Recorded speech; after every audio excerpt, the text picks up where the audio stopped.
Life is a mixture of all emotions and events and situations. Every day, from the time you wake up to the time you go back to bed, you feel and experience various emotions throughout your day. But you know what?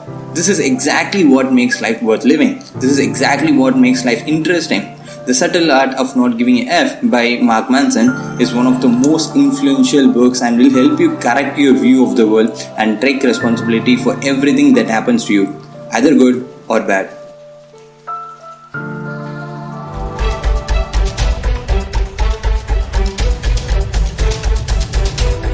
Hey guys, welcome back to the channel. Hope you guys are doing well. And if you're new to this channel, my name is Mano. So I have read a bunch of self-help books, and every book has something in common, which is to say and help you think that you have to think positive all the time. You have to remove all the negative experience. You have to manifest what you want. But this book, The Subtle Art of Not Giving a Fuck, has a complete contrasting views from all other books which I have read. So in this video, let's see some of the takeaways from this particular book. This particular book, in a way, I think is one of the most powerful ways of looking at the world. And Mark Manson has written it in a way that will provoke most of the readers who are going to read this book, but in a good way. And he has never shied away from using the F word. So it has so many good knowledge content in it. And he says that what is raw, what is actually happening, he puts it in front of you in a raw format so that you get a perspective of what's actually happening and not live in a delusional world. So I actually thought that before reading this book, I thought that it is all about not caring about anything that's happening around you. But later, after reading the book, I actually understood that it's not that I shouldn't care about anything. It's about caring what actually matters to me. I should know why I'm caring for it. I should know why this particular thing matters.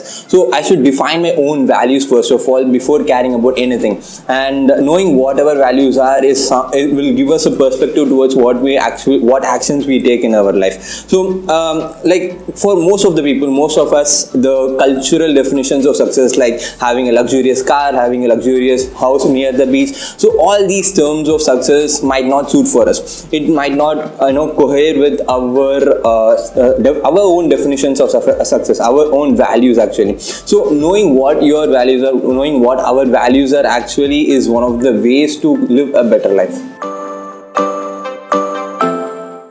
In this book, Mark says that going behind a positive experience is actually a negative thing, and going behind a negative experience or accepting the negative experience is actually a positive thing. So let's say you want more fame. The more you want more fame, the more you feel that you are not famous. The more you want more money, the more you feel that you are not having enough money. The more you want to look good, the more you feel that you are not looking good. So every time you look behind or go behind any positive thing, you are attracting a negative thing with it. And we human beings are like this. We human beings always want positive things in our life. But if you scan through our own previous lives, it's all these negative experiences which led to something positive, help us get better.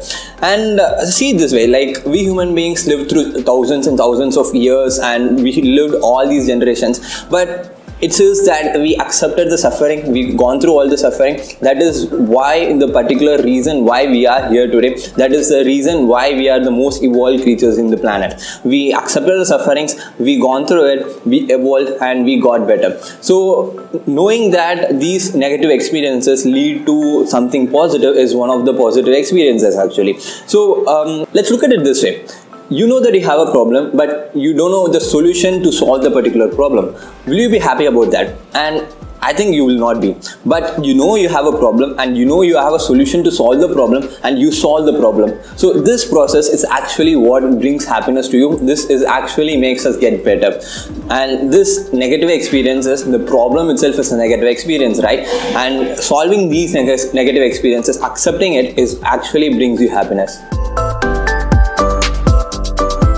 Accepting the suffering, accepting the negative experiences, all this is fine. But knowing why you are suffering, knowing what you are suffering for is a very important question to answer. And Mark Manson shares a very interesting story in this book. So there was this guy, Hiro Onoda, who was a part of the Japanese army during the World War II. So the US army was in rage and they were completely destroying Japan. So the Japanese army tried to tackle it by getting together a bunch of trustworthy, loyal individuals, loyal army men, and put them in different nooks and corners of Japan, some in forests, some in cities, some in beaches, some in oceans, everywhere. So luckily, US survived. US gone through and used their deadly weapon. They dropped bombs and almost completely destroyed Japan. The Japan surrendered and the World War II came to an end. But this guy, Hiro Onoda, even after the World War has ended, he stayed in the forest for 29 full years, killing common innocent people who lived in the villages near the forest. And he did this for 29 full years. So he was doing a great job actually, but US and Japanese army sent all their rescue team to find where he is, because he was killing people. News was getting out, but no one could find him. And later, after 29 full years, people found him. But this was basically a useless job, right? Like he was suffering during the World War, which was good. He was doing a great job, but the rest of the part which he did was useless, and he didn't know why he was suffering. He didn't know for what he was fighting for. And when the last thing is he got doomed. Like when you don't know what you are suffering for, what you are fighting for, you are basically doomed. Mark Manson says that at every point in life, at every moment, we have an option to choose something. We always have some options. So let's say you're watching a boring cricket test match. You don't want to watch it, so you know that you have an option to get up and do something better. And let's say you got fewer marks in your exams. You know, if you know that you have an option to learn and get better marks in your next exam, it helps you to take responsibility. Knowing that you have to take responsibility for everything that happens to you gives a liberating experience, and which will help you to get better and lead a better life.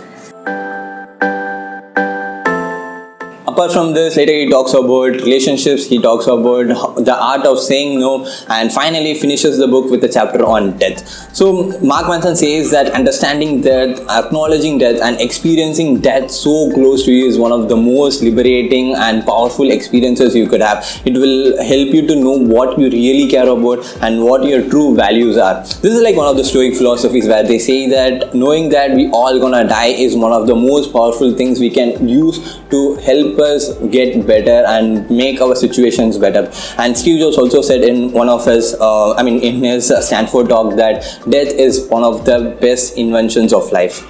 Remembering that I'll be dead soon is the most important tool I've ever encountered to help me make the big choices in life.